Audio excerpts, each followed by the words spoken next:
وحده لا شريك له وأشهد أن محمدا عبده ورسوله لا نبي بعده اللهم صل على سيدنا محمد وعلى آل سيدنا محمد أما بعد قال الله تعالى في القرآن الكريم أعوذ بالله من الشيطان الرجيم بسم الله الرحمن الرحيم يا أيها الذين آمنوا اتقوا الله حق تقاته ولا تموتن إلا وأنتم مسلمون Sadaqallahul Azim.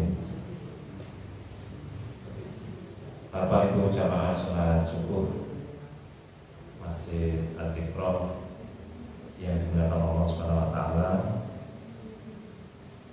Puji dan syukur mari senantiasa kita panjatkan kepada Allah Subhanahu wa taala atas karunia-Nya.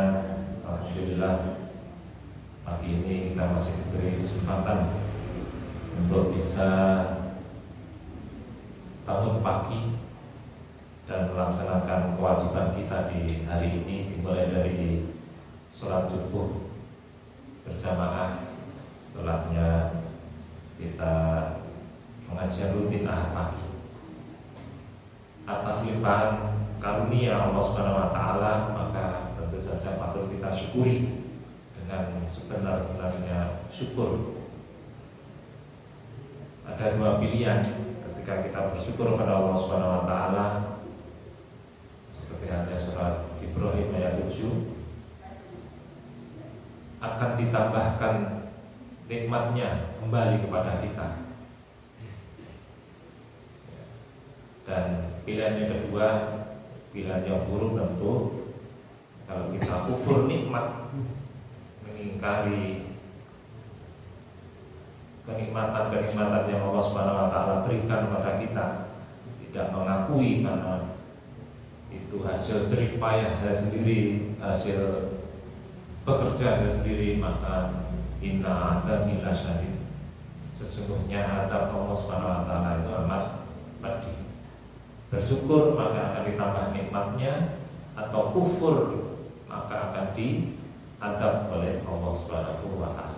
Tentu Bapak Ibu sekalian, sebagai seorang yang beriman, kita akan memilih pilihan yang pertama, memilih 01 tentunya, yakni kembali bersyukur kepada Allah Subhanahu wa taala agar senantiasa ditambahkan kenikmatan-kenikmatan yang lain kepada kita sekalian. Karunia yang luar biasa yang juga harus kita syukuri Bapak Ibu sekalian, karunia iman, karunia Islam yang masih berada di dalam hati kita. Kita masih perlu atau kita mengingat betapa hidayah yang Allah Subhanahu wa taala berupa al-Islam, berupa din Islam ini kepada kita, maka tentu harus kita pertahankan sampai akhir hayatnya. Hidayah walaupun hak prerogatifnya Allah Subhanahu wa taala harus kita jaga. Bisa jadi hari ini, pagi ini kita beriman, sore nanti kita sudah dalam keadaan tidak beriman, atau sebaliknya sore dalam keadaan beriman, maka paginya bisa jadi kebalikannya atau menjadi tidak beriman. Maka tentu Bapak Ibu sekalian, sebagai bentuk, sebagai amal untuk mempertahankan agar nikmat ini, agar karunia Allah Subhanahu wa taala berupa iman ini masih berada, bercokol di dalam hati kita, maka ya, dari detik ke detik, menit ke menit, jam ke jam, kita wajib atau kita harus bisa melaksanakan apa yang diperintahkan oleh Allah Subhanahu wa taala, melaksanakan amal-amal yang itu diperintahkan oleh Allah Subhanahu wa taala. Contoh amal, tentu kita berkaca dari Nabi kita Rasulullah Muhammad Sallallahu Alaihi Wasallam, bagaimana sunnah-sunnah beliau yang bisa kita contoh untuk mempertahankan hidayah Islam ini masih mondok, masih berada di dalam hati kita. Bapak Ibu sekalian yang dimuliakan Allah Subhanahu wa taala, nanti kurang lebih kita 1 jam ke depan untuk kita bahas berkenaan dengan sifat al-hilm dan al-anatu atau al-anah, hilm wal anah dalam praktek kehidupan keseharian kita.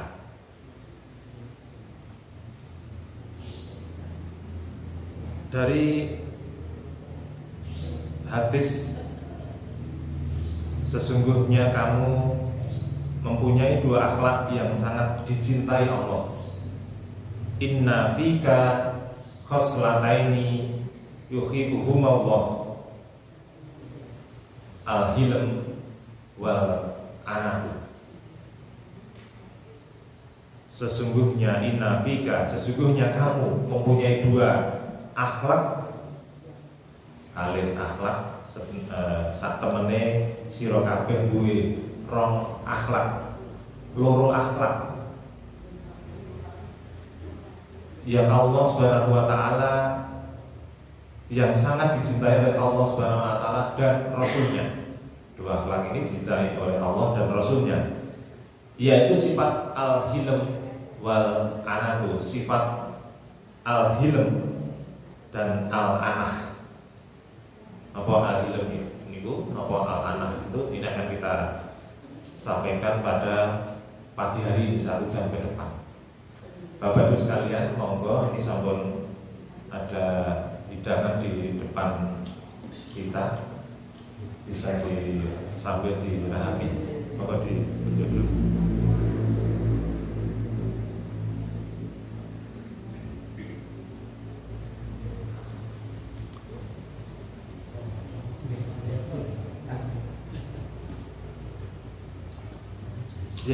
Lanjut, Bapak Ibu sekalian, salam bisolamat kita ucap kunjung dumateng Kanjeng Nabi Muhammad SAW, Nabi Agung, Nabi besar, contoh hidup, teladan hidup, idola kita, yaitu Kanjeng Nabi Muhammad SAW, keluarga, para sahabat, para tabiin sahabatipun ingkang tansah derek risalah Kanjeng Nabi ila yaumil qiyamah, sampai nanti hari kiamat. Tapi teladan kita, termasuk Bapak Ibu sekalian, teladan atau contoh atau yang bisa kita ikuti sifat al-hilm dan al-anah beliau, karena jelas contohnya itu memang dari beliau, tidak mengambil contoh-contoh yang lain, contoh yang sudah barang tentu, sudah barang pasti cocok. Kalau kita masih mencontoh yang orang-orang yang masih hidup sekarang ini, belum tentu itu bisa seperti halnya yang disampaikan atau yang dipraktekkan oleh Kanjeng Nabi Muhammad SAW, manusia yang paling paripurna, yang sempurna, yang dipilih oleh Allah Subhanahu wa taala untuk mengemban risalah dakwahnya. Itu sudah barang tentu. Siapa ada Google itu, kalau di masa itu ngeklik siapa manusia yang paling berpengaruh di muka bumi, itu jawabnya Prophet Muhammad As-Sawi, Prophet Muhammad SAW. Jadi sudah diakui ya, dan kita sebagai umat muslim itu juga harus mengakui Kanjeng Nabi itu contoh yang luar biasa, termasuk dalam sikap al-hilm dan al-anah ini. Kalau dulu Bapak Ibu sekalian mahasiswa atau siswa ya, SMA mahasiswa ditanya siapa manusia manusia atau siapa idola kamu, ya, dengan beberapa pilihan atau sebutkan siapa yang menjadi idola kamu, siapa yang menjadi pilihan kamu, teladan kamu dan lain sebagainya. Siapa? Ya, ada yang jawab macam-macam. Ya, waktu itu masih Pak Habibie Sugeng, Pak Habibie, Pak Harto, ya, orang-orang yang berpengaruh di dunia.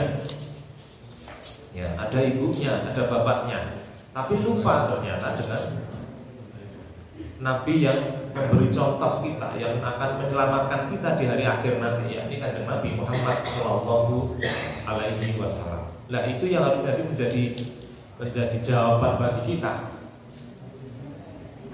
Nanti akan ditanyakan siapa Rasulmu, siapa Nabimu. Ya, tidak ada ditanya siapa idolamu. Ya. Tapi akan ditanya oleh Allah Subhanahu Wa Taala di hari akhir nanti siapa Nabimu. Setelah ditanya siapa Tuhanmu, siapa apa kitabmu, siapa Rasulmu, ya ditanya oleh Allah Subhanahu Wa Taala, ya tentu Bapak Ibu sekalian kita akan menjawab Rasul Nabi Sallallahu Alaihi Wasallam, Muhammad Sallallahu Alaihi Wasallam. Nah, al-hilm, dua sifat, dua akhlak ingkang dipun cintai Allah dan Rasulnya, al-hilm dan anak. Al-hilm menapa? Al-hilm adalah sikap yang condong kepada kesabaran, hilmi. Ya, ada Ustaz yang namanya Hilmi Aminuddin. Nah, hilmi itu sifat yang condong kepada kesabaran, tenang dan tabah. Sabar, tenang dan tabah. Al-hilmi, al-hilm. Nah, seseorang yang disebut memiliki sifat al-hilm ini apabila dia tadi orang tidak mudah marah, tidak mudah atau tidak gampang tersulut emosi, sudah mempunyai sifat al-hilm ini. Dan tentu nanti akan kita praktekkan Bapak Ibu sekalian dalam kehidupan keseharian kita. Sabar, tenang, tabah, tidak mudah marah, tidak gampang tersulut emosi. Ini Bapak Ibu sekalian, kalau kita lihat di media sosial atau baca-baca berita, luar biasa sekali perilaku masyarakat Indonesia. Ya. Peristiwa-peristiwa, kejadian-kejadian yang jauh itu hanya karena bersenggolan. Tidak hanya bersenggolan, karena hanya gara-gara disalib atau dilanggar apa motornya atau mobilnya itu, ya, mengumpat berkata-kata yang jorok, berkata-kata yang kurang baik, misuh dan sebagainya, itu muncul dalam keseharian masyarakat Indonesia. Atau hanya sekedar ngepit bumper di depannya, weng itu udah, ya. Kalau kemarin Bapak Ibu sekalian kasus mudik, ya, mudik yang menjadikan, ya mungkin ya karena ya waktu berpuasa, kemudian mudik, kemudian ya butuh perjuangan yang luar biasa, mudik itu macet dan sebagainya, mudah tersulut emosi, ya gara-gara pengen disik-disikan. Seperti itu, gampang tersulut emosi. Maka sekalian, dia kasus-kasus yang terjadi dalam masyarakat kita, mungkin banyak di sekitaran kita, mungkin juga banyak kita yang ada di rumah tangga dengan anak-anak kita, dengan istri, mungkin juga terjadi hal-hal yang demikian. Maka nanti kita mengaca pada kehidupan Kanjeng Nabi Muhammad SAW dengan sifat yang pertama yang dicintai Allah dan Rasulnya, al-hilm, tidak mudah marah dan tidak gampang tersulut emosi. Itu al-hilm. Yang kedua, sifat kedua yang dicintai atau akhlak kedua yang dicintai oleh Allah dan Rasulnya adalah al-anah, al-anatu. al-anatu atau al-anah, yaitu sikap tenang dan tidak tergesa-gesa. Tenang, tidak tergesa-gesa. Orang tidak gerusa-gerusu kalau dalam bahasa Jawa kita. Tenang, tidak gerusa-gerusu. Ya. Tadi hadis yang kita sampaikan adalah dari hadis Imam Muslim. Beliau, Nabi SAW bersabda, Inna bika khoslataini yuhibbuhum Allah al-hil wal-anah. Nabi tentu Bapak Ibu sekalian sebagai sosok yang tadi kami sampaikan teladan utama dalam dua hal sifat yang kita bahas kali ini, yaitu al-hilm dan anah. Ada beberapa contoh nanti yang kita sampaikan ini terjadi pada kehidupan Rasulullah Muhammad SAW. Diceritakan atau diriwayatkan dari hadis Imam Bukhari dari Anas bin Malik, dia berkata, saya berjalan bersama Nabi SAW. Beliau memakai selendang yang tebal dan kasar asal negeri Najran. Selendang beliau dan Nabi itu ya tebal, ya, serta kasar. Apa yang kita maksud seperti itu? Nah, ada seorang Arab Badui datang lalu menarik beliau. Arab Badui datang menarik beliau dengan tarikan yang sangat keras hingga permukaan lehernya berbekas akibat tarikan itu. Selendangnya tadi ditarik hingga mengakibatkan galer kalau bahasa kita.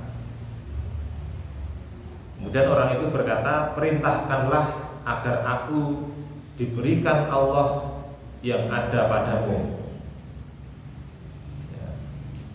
Orang Arab itu tadi, perintahkanlah agar aku diberikan Allah yang ada padamu. Maka Rasulullah SAW berpaling pada lelaki itu, kemudian tersenyum dan dia memberikan harta padanya. Hadis riwayat Bukhari.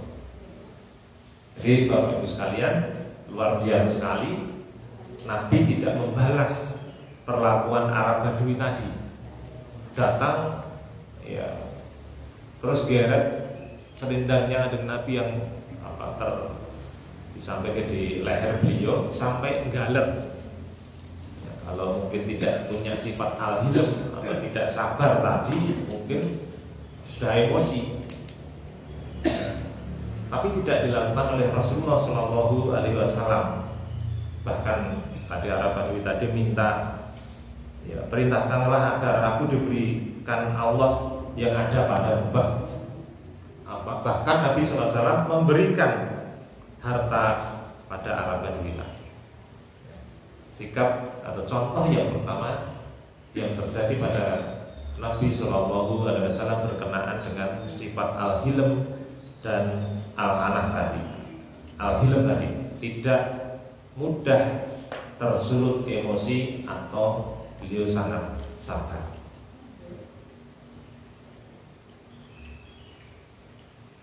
Al-anatu ini juga ada contoh dari Rasulullah SAW.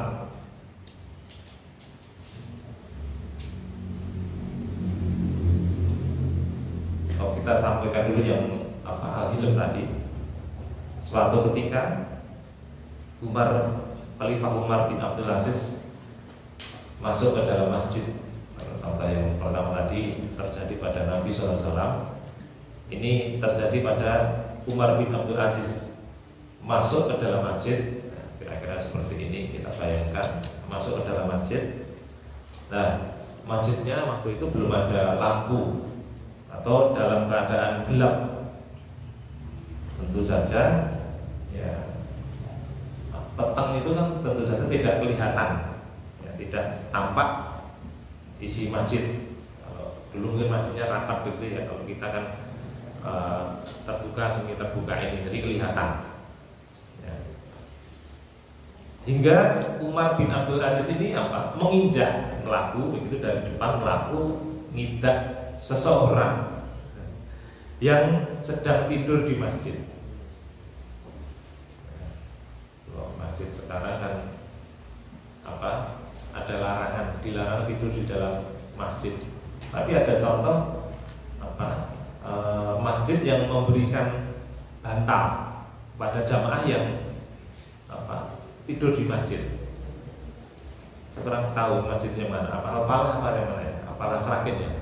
Ada di IG masjid. Ya. Sedang istirahat begitu diberi bantal justru. Ya, tapi beberapa masjid memang melarang yang berkunjung jamaah untuk tidur di masjid. Namun ya tentu saja kalau baru dilaksanakan sholat wajib ya, atau yang utama tentu dilarang ya tempatnya. Tapi mungkin di Selasa di lobi dan sebagainya yang untuk beristirahat melepas penat begitu ya, diberi bantal. Ya. Nah, pada kejadian pada Umar bin Abdul Aziz ini, dia masuk ke dalam masjid, kondisi masjid dalam keadaan gelap. Ternyata di dalam masjid ada orang yang tidur, lelaki yang sedang tidur di masjid, sehingga dia menginjak salah satu bagian dari tubuh lelaki itu. Turun.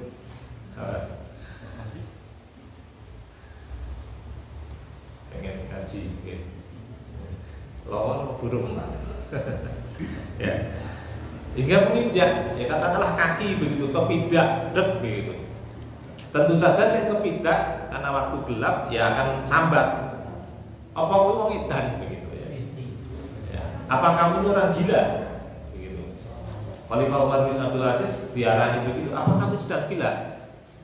Waktu itu dia tidak paham kalau yang menginjak dia waktu masuk ke majelis itu Khalifah Umar bin Abdul Aziz. Nah, ajudan Khalifah Umar bin Abdul Aziz ini tersinggung, iki bosku kok diarani wong edan gitu. Ngidak, apakah kamu orang gila gitu. Nah, ajudannya ini marah, tersinggung, khalifahku kok, bosku kok diarani wong edan. Maka dia berusaha akan memukul seseorang yang terinjak kakinya ini. Jangan dipukul. Kan dia hanya bertanya kepadaku, apakah kamu sudah gila? Dan aku sudah menjawab tidak. Nah, ini kan sangat sepele sekali, ya, sederhana sekali urusannya. Ya, beda kalau tadi ajudannya itu sido ngambleng begitu ya pada seorang yang terinjak tadi. Tapi dilarang oleh Khalifah Umar bin Abdul Aziz. Tidak, dia kan cuma bertanya apakah kamu gila, dan sudah aku jawab tidak, wes rampung urusannya. Kalau sekarang kan mungkin tidak, mesti digowo ya dawa dari urusannya. Ya. Hal yang sepele, urusan-urusan yang sepele menjadi panjang. Ya. Dan itu terjadi Bapak Ibu sekalian dalam kehidupan keseharian masyarakat kita. Hal-hal yang sepele saja yang bisa diselesaikan dengan kekeluargaan, tapi justru malah jadi kedawan-dawan, akhirnya jadi hukum, masuk ke ranah hukum, dan ya kedawan-dawan akhirnya justru jadi percekcokan dan lain sebagainya. Dan kembali pada sunnah-sunnah Nabi yang sudah dicontohkan oleh beliau, sepele-sepele saja, urusan-urusan yang sepele yang bisa diselesaikan di lapangan saat itu clear ya sudah. Nah, seperti itu. Ya, apa ya nggak tahu ya, apakah masyarakat kita itu kurang gawean gitu. Iya, jadi rampung bisa selesai waktu itu, tapi ya malah berdawan-dawan urusannya. Nah, itu Bapak Ibu sekalian, sifat al-hilm yang kedua, contoh sifat al-hilm yang terjadi pada masa Khalifah Umar bin Abdul Aziz. Contoh yang ketiga adalah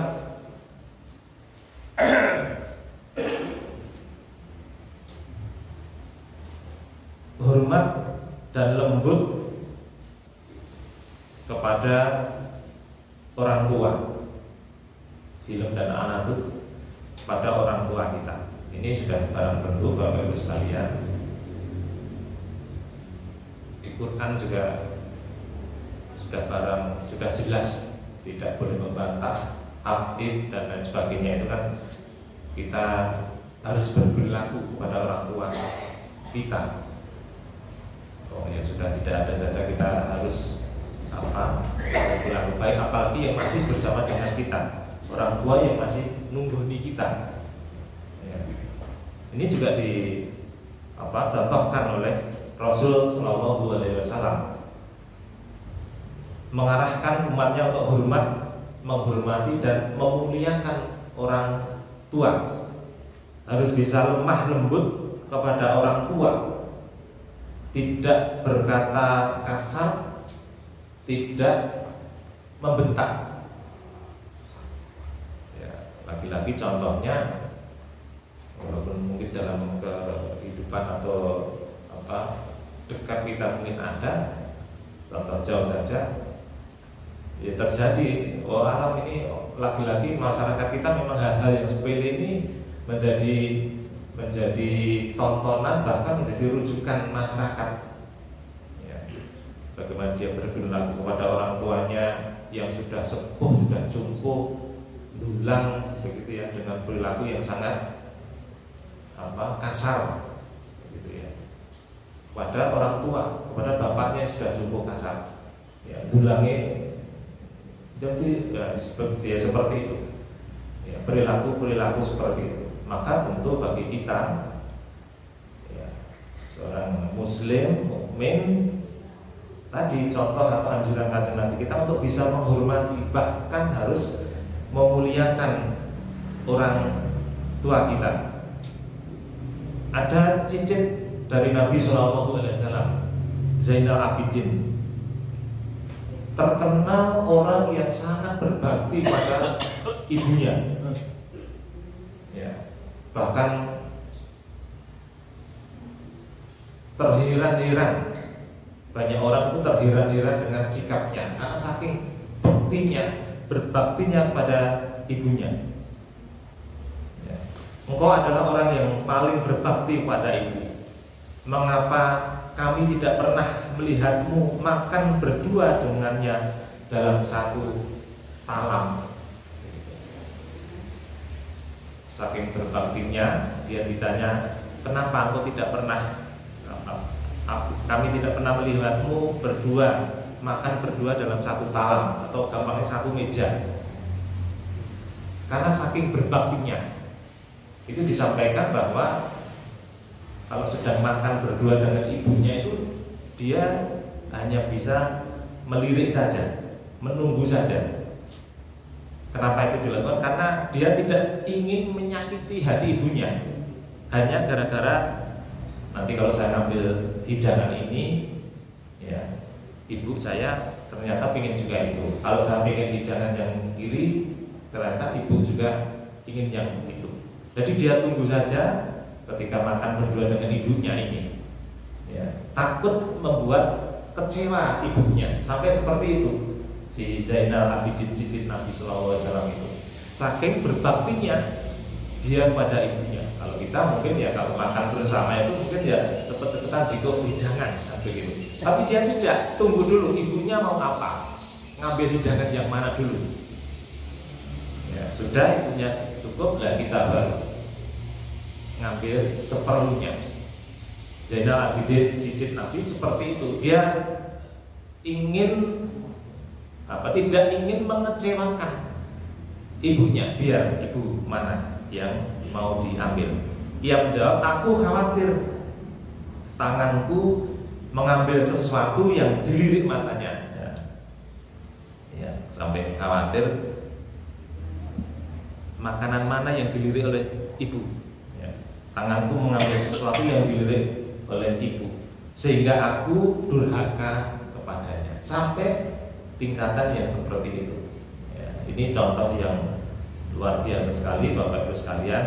Sifat-sifat al-hilm dan al-anah yang tentu saja dalam keseharian kita ini harus bisa kita praktekkan.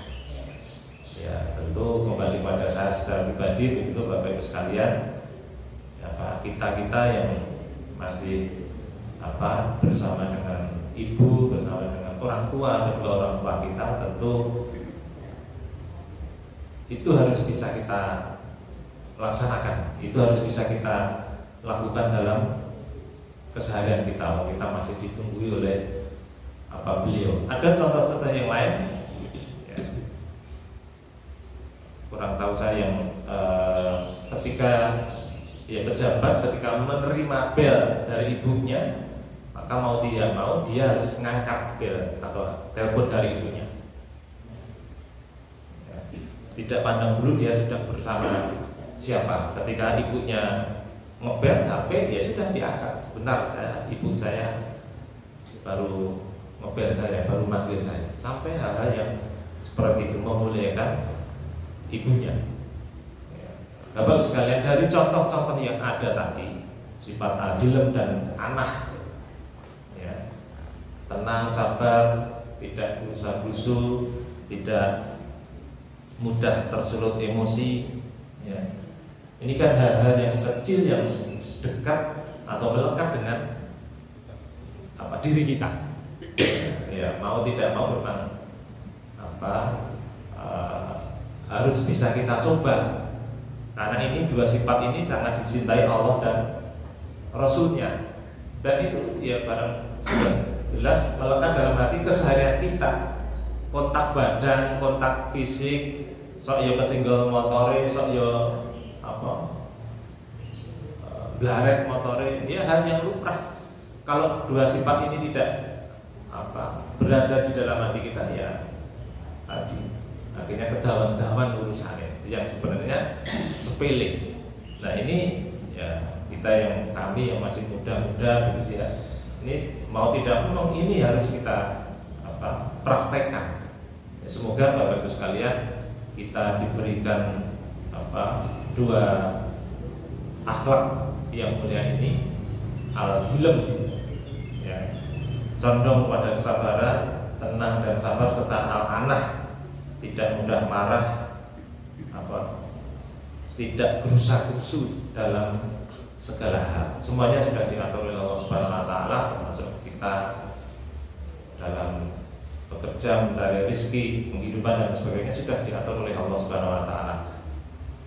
Tentu itu yang menjadi fondasi dasar kita untuk selalu beramal ke depannya. Semuanya sudah diatur, maka ya sudah kita seperti halnya yang sudah diberikan oleh Allah Subhanahu wa taala, pasrah, semeleh, maka tentu saja hidup kita akan berada dalam kebaikan. Saya kira demikian Bapak Ibu sekalian, dua sifat yang bisa kita contoh, bisa kita praktekkan. Tentu ini sangat sulit sekali Bapak Ibu sekalian, tetapi kita bersama-sama dan selalu berdoa pada Allah Subhanahu wa taala semoga dua akhlak yang mulia yang dicintai Allah dan Rasulnya ini bisa kita wujudkan dalam keseharian kita, dalam rumah tangga kita, dalam perjalanan kita, dalam pekerjaan kita, ataupun dalam kehidupan keseharian kita di manapun kita berada. Semoga yang sedikit ini bisa memberikan manfaat yang banyak pada saya dan Bapak Ibu sekalian. Dan kita berdoa pada Allah Subhanahu wa taala agar senantiasa diberi kesehatan, senantiasa diberi waktu luang untuk bisa merebut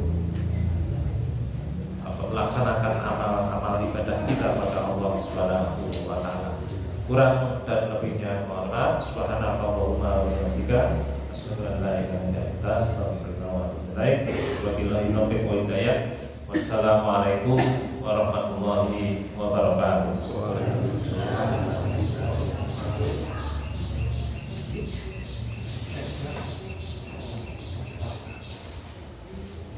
Jare saja. Itu. Susulan